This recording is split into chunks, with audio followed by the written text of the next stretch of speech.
Dengan adanya polemik ini, maka saya hari ini Bismillahirrahmanirrahim, asyhadu an la ilaha illallah wa asyhadu anna Muhammadar Rasulullah. Saya hakul yakin bahwa Ba'alawi bukan keturunan Nabi Muhammad sallallahu alaihi wasallam.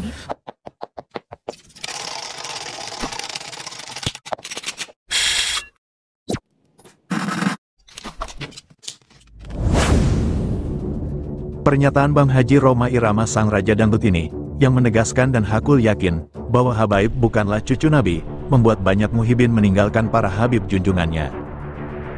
Dengan adanya polemik ini, maka saya hari ini Bismillahirrahmanirrahim, asyhadu an la ilaha illallah wa asyhadu anna Muhammadar Rasulullah. Saya hakul yakin bahwa Ba'alawi bukan keturunan Nabi Muhammad sallallahu alaihi wasallam. Bagaimana status ulama? Ya, al-ulama warathatul anbiya. Terus bagaimana habaib? Bukan warathatul anbiya.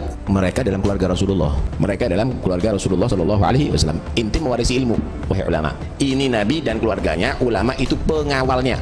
Karena itu, kau ngikuti pengawal, itu mereka mengawal keluarga Nabi. Untuk membedakan turunan Nabi dan bukan, maka mulai hari ini pula saya akan memanggil sahabat-sahabat saya dari Ba'alawi bukan lagi Habib, tetapi kalau mereka berilmu akan saya panggil Al-Mukarram wal Mukhtaram Ustaz Rizik Syihab, Al-Mukarram wal Mukhtaram Ustaz Taufik As-Sagaf. Kalian ini adalah fardu, ingat fardu, bukan sunnah, bukan mubah, apalagi makruh. Wajib artinya kalau nggak dijalanin, ada orang nggak cinta, ada orang benci waliyadzubillah, maka dia keluar daripada ajaran Ahlus Sunnah wal Jamaah. Entah itu sunnah qauliyah, sunnah fi'aliyah, atau sunnah takdiriyah. Dari dua hadis ini kira-kira yang mana yang logis, yang benar? Tentunya hadis yang mengatakan Quran dan sunnah Nabi. Ketika kita mengatakan Quran dan turunan Nabi ini nggak masuk, apalagi mengaku turunan Nabi. Banyak di kalangan mereka yang bermaksiat kepada Allah. Untuk cinta kepada habaib dan menghormat para habaib tidak diperlukan dalil yang sahih, tapi dibutuhkan hati yang sahih. Tidak diperlukan dalil yang sahih, tapi dibutuhkan hati yang sahih. Siapa yang tidak cinta kepada Ahlul Bait Rasulullah SAW, nggak mungkin bisa jadi orang saleh. Syaratnya jadi wali itu harus cinta kepada habaib. Apakah masuk akal kalau dengan berpegang kepada mereka maka kita akan tersesat? Kalau Nabi mengatakan kitab Allah wa turunanku, ini Nabi berada di nepotisme, tidak demokratis, dan tentu saja tidak masuk akal. Ini pimpinan mereka mengatakan siapapun yang baca Quran, yang beramal Quran, tapi kalau tidak cinta kepada habaib, sesat. Mereka itu adalah thaqalain, dua pusaka yang ditinggalkan oleh Nabi kepada umat, yang jika kita berpegang kepada duanya, jangan salah satu ya, dua-duanya nggak sesat. Ente ngikuti Al-Quran tapi nggak ngikuti habaib, ente juga sesat. Ente ngikuti Al-Quran tapi nggak ngikuti habaib, ente juga sesat. Ya mungkin hal ini yang membuat kita para muhibin begitu tunduk kepada yang katanya turunan Nabi. Jangankan turunan yang palsu, keturunan asli pun tidak itu yang dimaksud Nabi. Kitab Allah wa sunnati, bukan zuriyati.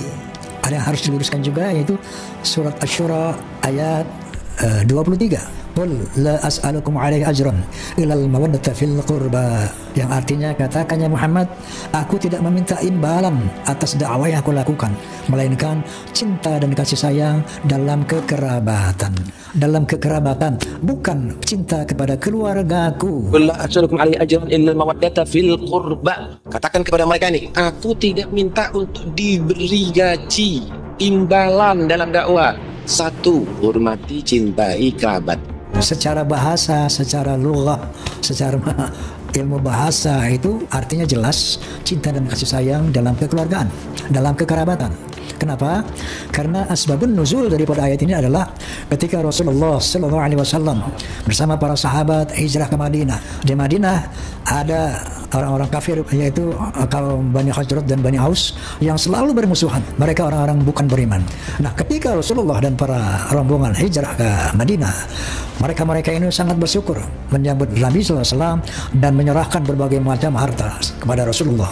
Katakannya Muhammad, aku tidak minta imbalan atas dakwahku sehingga kalian menjadi beriman, kira-kira begitu. Tetapi cinta dan kasih sayang di dalam kekerabatan, kekeluargaan. Muhajirin sama Ansor, jalinlah cinta dan kasih sayang antara keluarga-keluarga Bani Arab, Quraisy dan orang-orang Khazraj dan Aus. Jalinlah cinta dan kasih sayang kekeluargaan. Jadi bukan cinta dan kasih sayang untuk keluargaku. Islam adalah agama yang adil.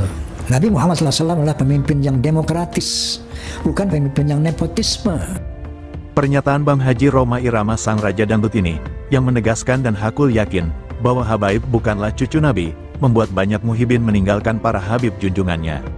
Bagaimana tidak, Bang Haji Roma Irama adalah tokoh dan sosok idola di hati penggemarnya. Tentu Bang Haji Roma Irama mempunyai jutaan penggemar. Dan gara-gara polemik nasab Habib ini, dan gara-gara pernyataan Roma Irama ini, sudah pasti banyak muhibin yang mengikuti jejak Bang Haji Roma Irama idolanya, yaitu tidak percaya lagi bahwa habaib adalah cucu Nabi. Tentu dengan pernyataan Bang Haji Roma Irama ini, banyak habaib rugi besar karena ditinggalkan muhibin-muhibinnya. Bukan suatu hal yang mustahil, setelah Roma Irama muncul di podcastnya Bisikan Roma, ditambah lagi pernyataannya bahwa beliau hakul yakin habaib bukan cucu Nabi, banyak hujatan-hujatan, cacian, serta makian, diarahkan ke Roma Irama oleh oknum-oknum habib yang merasa dirugikan. Bang Haji Roma Irama sudah mengambil jalan yang benar, dengan referensi dan bukti-bukti yang kuat bahwa habaib secara kajian kitab nasab, berdasar histori sejarah, apalagi dengan adanya hasil tes DNA yang mengatakan Habib berhaplogrup G bukan J1, mustahil habaib keturunan Nabi, ini membuat semakin banyak muhibin yang meninggalkan Habib junjungannya. Itulah yang saya maksud di awal tadi bahwa, gara-gara podcast dan pernyataan Roma Irama ini, membuat banyak oknum Habib yang merasa dirugikan dan bisa-bisa bangkrut karena tidak ada lagi muhibin-muhibin yang percaya kepadanya. Dengan adanya polemik ini, maka saya akan mengatakan bahwa mulai saat ini, dengan dasar-dasar Al-Quran wal Hadith tadi, dan dengan dibantu dengan data-data ilmiah, dari sisi ilmu nasab, dari sisi ilmu filologi, dari sisi ilmu DNA, maka saya hari ini bismillahirrahmanirrahim, asyhadu alla ilaha illallah wa asyhadu anna muhammadar rasulullah, saya hakul yakin bahwa Ba'alawi bukan keturunan Nabi Muhammad sallallahu alaihi wasallam. Namun demikian, saya akan tetap mencintai mereka-mereka sebagai sesama muslim, sebagai sesama orang beriman. Karena Allah SWT berfirman, innamal mu'minuna ikhwatun fa aslihu baina akhawaykum. Sesungguhnya orang-orang beriman itu saudara, maka damaikanlah sesama saudara. Maka saya berkomitmen, walaupun mereka bukan turunan Nabi, tidak akan pernah berkurang cinta saya kepada mereka, tidak akan pernah berhenti persahabatan saya kepada mereka. Wa qala ta'ala aidan, wa'tasimu bihablillahi jami'an wa la tafarraqu. Bersatu padulah kalian di bawah tali Allah, jangan bercerai-berai. Pernyataan sikap saya ini juga akan saya tunjukkan bahwa saya tidak akan melakukan pembatasan kepada saudara-saudara dari kaum Ba'alawi, walaupun saya sudah yakini bahwa mereka bukanlah turunan Nabi. Oleh karena itu, untuk membedakan turunan Nabi dan bukan, maka mulai hari ini pula saya akan memanggil sahabat-sahabat saya dari Ba'alawi bukan lagi Habib, tetapi kalau mereka berilmu akan saya panggil Al-Mukarram wal-Mukhtaram Ustaz Rizik Syihab, Al-Mukarram wal-Mukhtaram Ustaz Taufik As-Sagaf. Dan bagi orang-orang yang katakanlah bukan Ustaz, saya akan panggil akhina fillah. Kira-kira demikian pernyataan saya. Semoga Allah SWT meridhoi dan meluruskan apa yang saya nyatakan. Last but not least, kepada Al-Ustaz Muhammad Rizik Syihab dan lain-lain dari Ba'alawi, saya mohon dimaafkan lahir dan batin apabila selama ini ada ucapan-ucapan saya yang kurang berkenan, yang barangkali menyinggung perasaan antum semuanya. Maafkan saya, dan sebaliknya pintu maaf saya sangat terbuka untuk semua kaum Ba'alawi.